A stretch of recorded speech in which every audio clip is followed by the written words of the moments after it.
Over our schedule this week, which is pretty brief when it comes to home events. It's the football game on Saturday with Florida Atlantic. We do have men's and women's basketball and volleyball on the road this week. Volleyball is at USF on Wednesday. Women's basketball is at SFA on Wednesday. Men's basketball is in Las Vegas, and they'll play Indiana State tonight, New Mexico tomorrow, have Thanksgiving in Las Vegas, and then play UC Irvine on Friday. Our players that we're going to have with us today are going to be captains Clay Serban and Myron Morrison, and we'll begin everything with Coach Blumgren. All right. Good afternoon, everybody. Appreciate y'all coming out today on this Thanksgiving week. Been extremely proud of the way that our team has prepared these last few weeks, as we've talked about. Thought they responded really well last week. I told them, though, all we did by winning that game and taking care of business on Saturday has made this week much bigger. I told them that in the locker room after the game, and it's so true. We understand we're in a playoff mindset, and we understand the degree of how important this last game is. Last game of the regular season. We're excited for it. I think looking back on that game, I think it was great to find new ways to win a football game in 2023 for the Rice Owls. I think that's a sign of when you're building your program. You have more depth. You have more ability to do that. And when you have better players, you have the ability to adapt a little bit and change your focus from maybe being more pass-centric to being able to pound the rock a little bit, and especially when you have a dominant outing from your defense. I remember Coach Mason always telling me that when you're going on the road, make sure you pack your defense. And we certainly did that the other day, and that was great. Talking about some of the things that we did, historically, I know Chuck probably put it in the notes, but fewest total yards since 2013, fewest yards passing against a non-service academy since 2008. And that's a team that went out and ran the ball extremely well against Memphis the week before, rushed for over 250 yards. And then talking about our offense, they were a top 50 rush defense, and we go out there and rush for 240 yards. And Dean Connors has an outstanding day. 19 carries for 184 yards, 9.7 yards per carry, and a couple of spectacular runs that got called back. So really pleased with that. And then you got DJ Arkansas, who he and Sean Fresh were our defensive players of the game. DJ had 6 tackles and a sack. Sean Fresh had 3 tackles, 2 TFLs, 1 sack, and 4 passes defended down the field. So really good day for the Rice Owls against a team in Charlotte that I think is going to be a tough out as years go. I think that Biff's doing a great job getting that program going. He's recruiting his butt off, and they have a hard-nosed approach, and they have some great talent on that team, and I certainly expect them to go acquire more this offseason. Moving on, we're wrapping up the regular season with an opportunity to play in our home stadium one more time, and we're excited about this opportunity. We continue to play complementary football and continue to improve at taking care of the ball and taking the ball away. I think we're going to give ourselves a chance on Saturday against a really, really good coaching staff, and led by Coach Tom Herman, who people around here certainly know from when he was offensive coordinator here. Everybody in football circles knows Tom. I can remember studying his film for years since he was at different stops in the offseason, the creativity of his offenses, to right on down the line how he does things. With that being said, though, it's a big week for us. We'll have 18 seniors walking pregame for senior day, and we know that will be very emotional. We're going to use that emotion for good as the game goes on and try to go 1-0 this week. With that, I'll open up for any questions. Coach, how's Daniels progressing? JT? Mm-hmm. Yeah, I just met with him before we came in here. He had a good doctor's appointment yesterday. He's better every single day, and nothing has changed from what I told you last week. The moment he feels like he can do this thing, we're going to go with him. But in the interim, it's great to see AJ have a better game last Saturday, than he did the week before, and start to grow in this system. We still want more from AJ because we know what he's capable of, but he managed things, and he gave us a chance to be successful the other day, and I was really proud of that. Chase Jenkins will play in this game as well, whether it's JT, whether it's AJ, whoever it is, because Chase, this will be his 4th game, so he'll still be able to redshirt. We were able to hold that off, and we're going to incorporate him into some creative run stuff. And then not sure if we'll end up doing Wildcat stuff with Luke or not, but certainly the ability to have him throw the ball is we're always putting in different things to to have him have some run pass option things in the system. You saw him on the reverse last Saturday for 40 yards. Anytime we can get the ball in Luke's hands, it's a good thing for the Owls. What's this scattering report? You kind of touched a little bit about FAU. Just what do they do really well? Yeah, I think they've got really, really good players, and they're doing a great job highlighting them. If you look at the defense, we know this defense well. 3 of the 4 defensive line starters played against us last year, including number 8. Number 8 is a heck of a football player, Evan Anderson. He's listed at 6'3", 355. Looks like he's 355 in his lowers, and he's still explosive. So he's a little bit of a home wrecker up there at the defensive line position. Number 7 is doing a really good job for him as well. When you go over to offense and really special teams as well, LaJohntay Wester is the story. I mean, he is so dynamic. I was talking about it with Nate on the radio show last night. He's been targeted 145 times this year. I mean, that is unbelievable. He's averaging over 20 yards a punt return. He's got 103 catches for 1,124 yards. And the interesting thing is he was on their team last year. And I vaguely remember him. Coach Alomar was showing me some film today where he was the punt returner last year. But this year, you can't turn on a single one of their films without noticing him. He is so exceptional. I think he does a great job. I think Larry McCammon does a great job as their running back number 3. And their quarterbacks, obviously they had a quarterback go down early in the season. They've had a couple guys fill in. One of them is a friend of mine from coaching circles, Michael Johnson's son. Michael Johnson Jr. is one of the quarterbacks that's done a nice job stepping in some of the time for him. And then Daniel Richardson is a guy that has broke every Dade County football record throwing the ball. I mean, he was like a 7-on-7 legend. And so, it's not like they're going from having this great starting quarterback to nobody. They're going to some exceptional options. And we know that Tom's doing a great job being creative, he and Charlie Fry. Which task do you think is more difficult going off? Last week you had Charlotte coming off 2 of their better performances this season before playing y'all versus FAU after 2 of their less than stellar. Which one's more challenging to get the team up for? I guess in a normal situation, maybe you'd say the one that's coming off the not as good performance. But this week, like we all know what's at stake. I'm not having any trouble getting these guys to focus or be in the building. They're sleeping here in the building just like the coaches are. They're around here all the time. So it doesn't matter if they scored 100 points last game or 0 or 8 as they did. But whatever the case, our team is just ultra focused on this opponent, and we're certainly giving them the amount of respect that they deserve. We know that they're a very talented football team.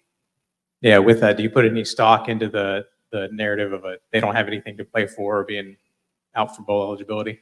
I don't, because I know what Tom's done every step of the way, and that's he's had his team improve. He's still talking process. I listened to his presser after the game the other day. I mean, he's saying everything he's always said, all the right things to get his team to go forward. And I'll never forget, our first year, we didn't play a whole lot of good football. We won our first game and our last game against an ODU team that beat Virginia Tech that year. Nobody gave us a chance to win that game, but our kids just kept fighting because they wanted to build something here. And so again, I think we're going to have to go out there and earn it. I certainly don't think they'll roll out the balls and give it to us. And then you talk about going back to 2018. I want to ask you about Clay Servin, one of you guys here who's literally been here every step of the way. In today's era, how amazing is that just to be here and I think tie the consecutive appearance this weekend and then just what he's meant to this team? Yeah, what a great point. I mean, since 2018, he started games for us in 2018. He missed the first spring, which he should be thankful for. That wasn't a real fun spring to be around here, but he's seen so many things change throughout this program, and he's been a big part of that change and a big part of us winning. You just look at the things that nobody will ever know, like the way he meets with the offensive line during the summer. He is the offensive line coach. He has been for a number of years in terms of organizing those meetings, teaching the material just like he's the coach, holding those guys accountable. And so, again, I don't know if I can put in any quantitative terms the value of a guy like Clay Servin being here in year 6. We got 3 of those guys. We got him, Ari Broussard, who started his career as a walk-on, and Juma Otaviano. Those guys have seen a lot in this Rice football journey, if you will. And they're probably more qualified to give it to you from their vantage point than I am. But I can tell you I'm glad we had all 3 of them, and I really want to get them this win and then win in the bowl game. If you remember last week, I talked about how meeting with the Leadership Council last Monday was great for me and probably maybe put a little more wind in my sails. It was actually Clay that was talking. And what he says, he was like, Coach, we got 2 of our 3 goals still on the table, and we want to go get them. And I was like, yes, we do. So, and then Myro, you know, from right down the road in Testacita, like so glad that he's been part of our program. The difference in the 2 is we get Myron back for another year. And so, again, like everybody on our 2 deep on defense have the opportunity to come back. We'll be excited and thrilled to have him back. But I'd be lying if I said there wasn't some when I say that we're going to have to use the emotion in pregame for good. Clay's one of those guys that'll be tough for me on Saturday, watching him come out that tunnel. You talked a little bit of the defense. Can you kind of put your finger on, it seems that they've gotten better every week, like you talk about. What's kind of been the biggest thing that you've noticed that helped carry over and came close to a shutout this weekend? Yeah, I wish we'd gotten that shutout, right? Like, but for the turnover, I believe they would have got that thing done. So I hate that for them. But you talk about the good. Why did it happen? Why are they continuing to get better? Well, Coach Smith said they had their best week of practice ever last week, and then arguably our best performance, or as good as the Marshall performance. You know, so there's so much good that it comes from that. I talked to a couple of these leaders. I don't know if it was Myron I was talking to or Josh Piercy, but they said the communication, the way everybody was talking and communicating on the field last week was so extremely good in practice, carried over to the game. Their film studies at a different level right now. They're just doing all the right things, all the things you want as a coach. And it's so nice when that shows up on the field. Coach, talk about the senior group leaving campus. This is our last football game here as a home team. Let's talk about what they brought to the unit. Yeah, I mean, they've done a lot for this program. There's no question. But the impact they've had on Rice University and has been extreme as well. Like the honors that some of them have in the classroom. But just the guys, certainly those 3 that I mentioned, and Clay, Ari, and Juma sticking it out.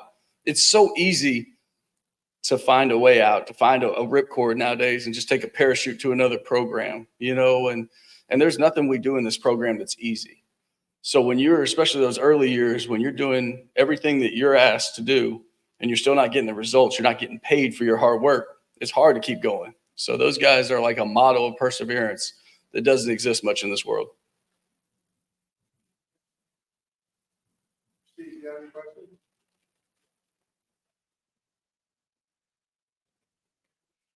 No, that caused the problem. See, that goes.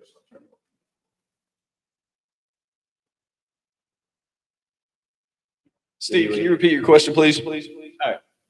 Hi, Bloom. Last year, you were in a similar situation going into the final week of the regular season against North Texas. Is there anything you learned about prep from that week that maybe you're approaching things differently this year?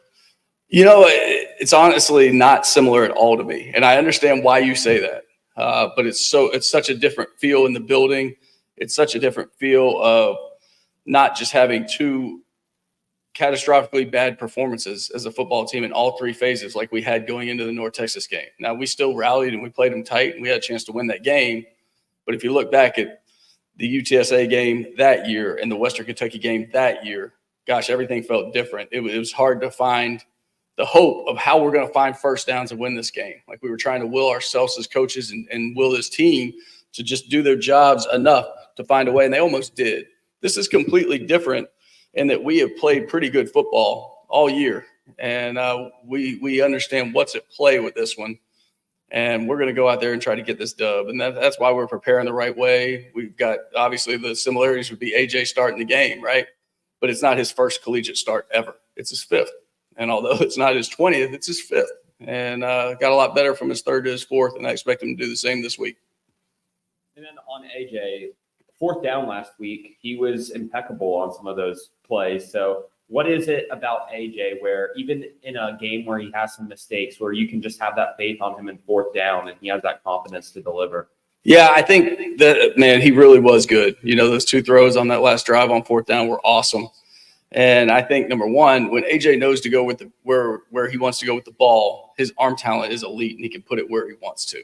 And, you know, I go back to that one that he threw to Luke on really the last true offensive play of the game. And we were in the right protection. I thought Coach Tui gave him a great call, and he threw a good ball, but he's got all the trust in the world in Luke to go make that play. And that's just what Luke does. Like somebody was joking with me the other day, like You know how you get Luke drafted? You show his touchdown tape to every GM because there's not an easy touchdown catch on the reel. They're all like helmet coming off, somebody poking him in the eye, and I mean everything else. He just snatches the ball away from defenders.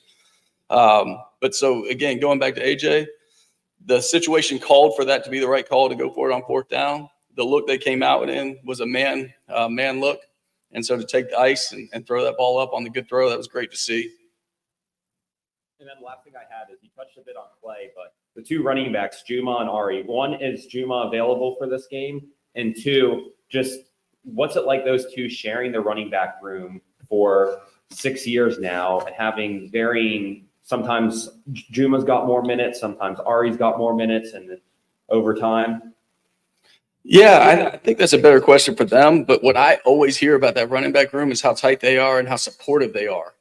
And they celebrate everybody really well. We talk a lot about Mudita in the program and, joy for others. And for a long time, Juma was the one that wore the crown. He was the king of Mudita in our program. And I think he still is. I'm sure he was watching that game and he was really excited for the performance Dean had on Saturday. But those guys do a lot of selfless things. I mean, nobody ever sees the things that Ari does on special teams. Ari identifies as a running back. Nobody considers him the right guard on punt, and some of the things that he's done for years and done at a really high level. So really fortunate that we have those 2 in the program.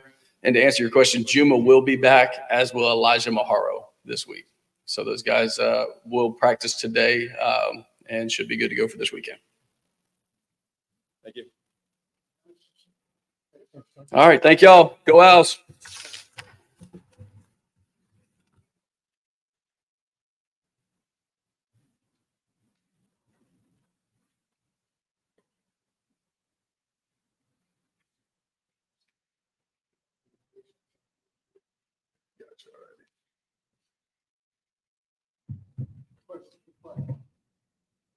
So Clay, what's it like from your perspective being here for 100 years at this point and finally getting to, the last regular season game?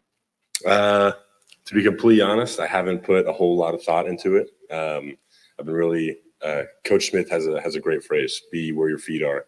I've really tried to just focus on the prep for this week, focus on the prep for last week as well.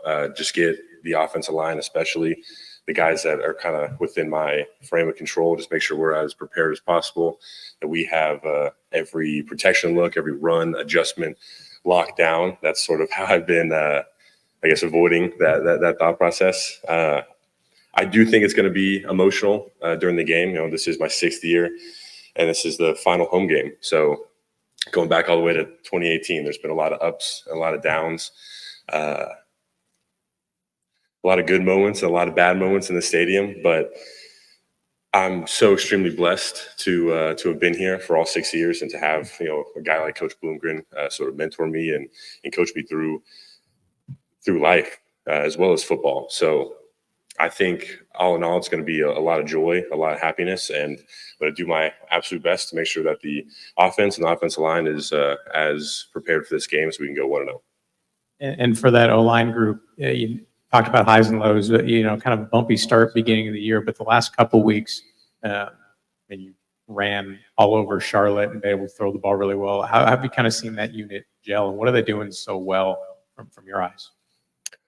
I think one of the most important factors is just the trust that we've built over time. So the two transfer guys we had come in, Brant Banks and Lavelle Demont, both of those guys really are evolving in the system. So it's not new to them anymore. So in terms of our calls and our adjustments, it's becoming second nature for them, as well as we just have trust within the group, right? So we have 5 offensive linemen, but we really need to see the game through one set of eyes. So in terms of Brandon Nutter being able to make the right call, and we all get to the right call, whether it's me or Ethan on the edge, being able to see some sort of pressure, some sort of edge pressure or safety rotation, whatever it is, we've gotten better each and every week, getting to the right call and then making sure that we all know that call and adjusting accordingly. So last week was again a great week of prep that we had during the week.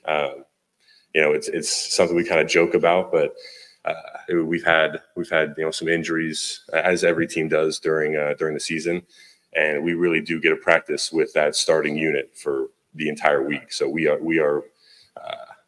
well prepared by Saturday because we get all the practice reps, we get the run install, the protection install, everything that's going on in practice is us, the starting five, and we're able essentially just to play 4 or 5 games with our run installs, with our pass protection installs before we even get to the Saturday game. And then the impact of this game on Saturday, coming in 1 win, 2 win, 3 win seasons, kind of struggling through those hard times. You have the opportunity to be one of not many Rice players that ends their career with back-to-back bowl games. Just in program history, how huge would that be for you and to leave the program on a high point? That would be amazing. That would be amazing. I do think, though, it really isn't about me. As Coach Bloomgren alluded to, the decision made by Juma, Ari, and I to stay, I think really boiled down to when I was a high school senior. Something that happened at J.J. Pierce High School was a sort of leave a legacy program where we really weren't that good. We had to buy in, and we were able to beat Skyline for the first time, knock them out of playoffs, and make a playoff run. That is something that I still cherish and I value. So it's really about leaving the legacy with Rice football and showing these young guys in the program, regardless of how hard the academics here are, regardless of the names and other conferences, that we are a good football team. We put our pads on the same way as those 5-star guys in the SEC and in the Big 12. And, again, we're a good football team that can compete.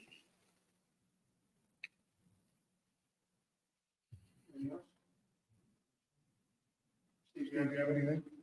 Yeah, Clay, what led you to Rice at the beginning, and what has made you? I know you were talking about the leaving the legacy thing, but even early on in your career, what made you recommit to Rice every single year in an era where transfers are common and all of that? Could you repeat the first part of that question? I didn't hear that. What led you to Rice originally coming out of high school? Gotcha. Okay. Immigrants first class. Yeah. So the easy answer was that this was my only offer. In high school, I was a weird sort of mix between, is he a tight end? Is he an offensive lineman? We don't know. He has the frame, but he's not very big or strong. So I think Coach Bloomgren and the staff in 2018 here at Rice kind of took a chance on me, and I'm extremely grateful for that. They saw something that a lot of coaches either didn't see or didn't really want to try out. In terms of why I stayed here at Rice, I think it's because of the family. It's because of, again, what we were trying to build here. I wanted to be a part of a program that took essentially something, nothing to something, right? So I wanted to be a part of a program that built a legacy, especially as we transition into the American. It wasn't easy though, especially in my fourth year and around like those COVID times. Some of those seasons were difficult.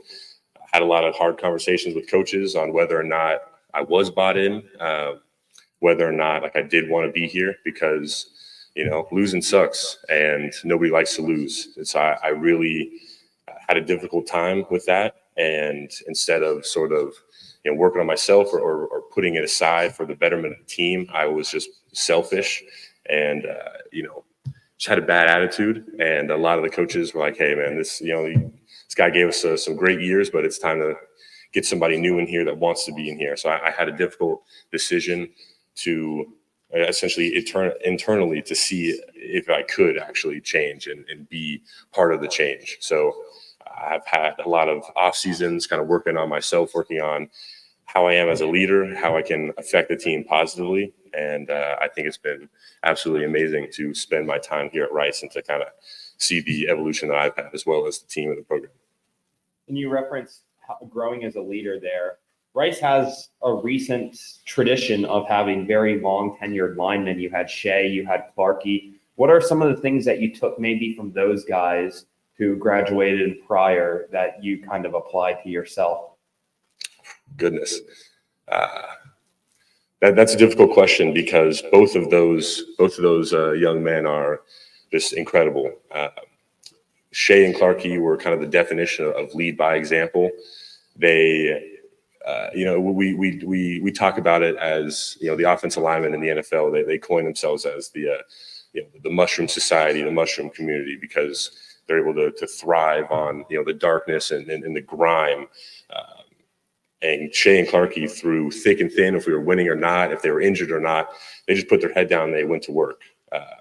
For, again, a guy like me that was kind of in that transition, like to point fingers and complain a lot, it was really eye-opening to just see these guys not make excuses, not complain, just put their head down and work for not only for themselves, but more so for the love that they had for their teammates and their brothers, to just drop whatever it was that they could complain about at the door when they walked in the facility and said, what can I do today to get better? How can I be a good teammate? How can I improve the team? So I really, appreciate both of those guys in the years that I had, and I was able to learn from them. Thanks, Claude. You're welcome. Thank you guys.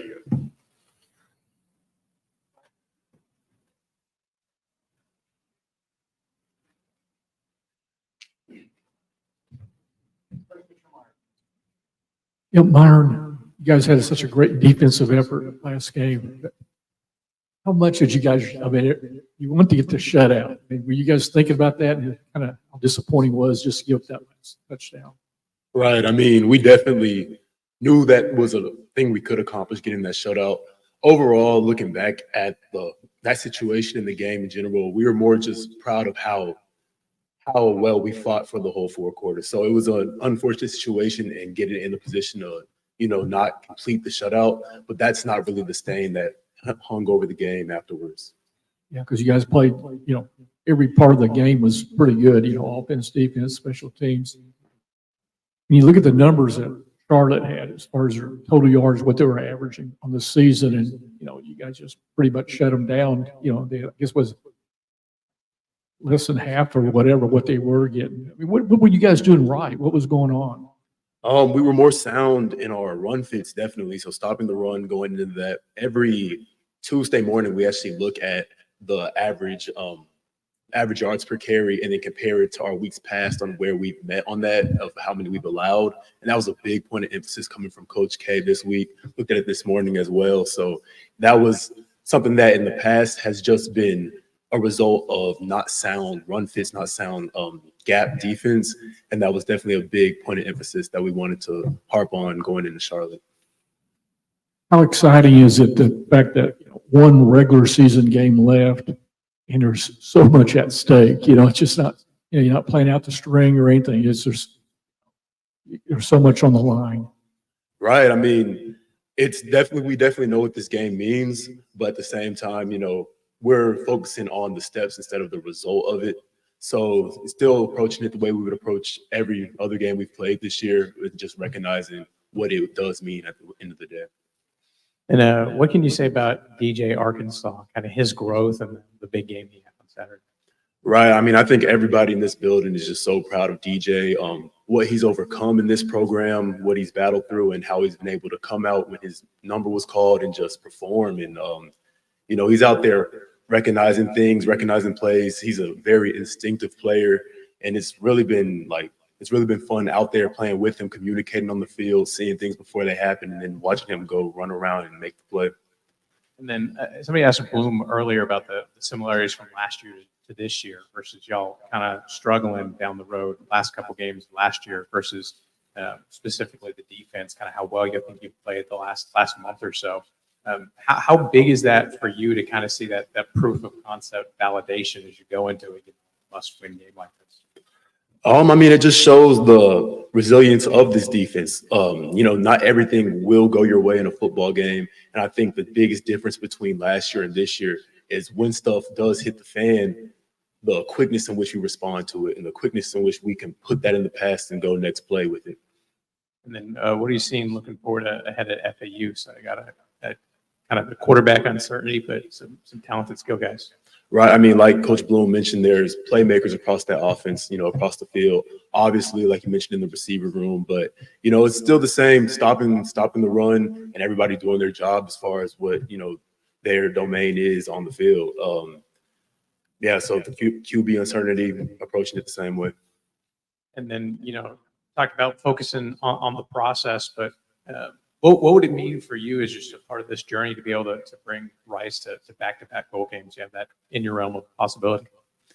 Yeah, I mean, it definitely would mean more achieving a bowl game without any APR ratings and then, coming home with the victory in a bowl game. So that'd definitely be a goal that we all have, that we all want to bring home. So yeah, that'll be everything.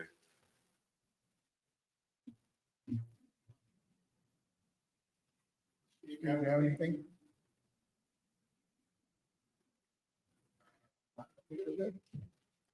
Everybody else Saturday. All right, thank you all. Thank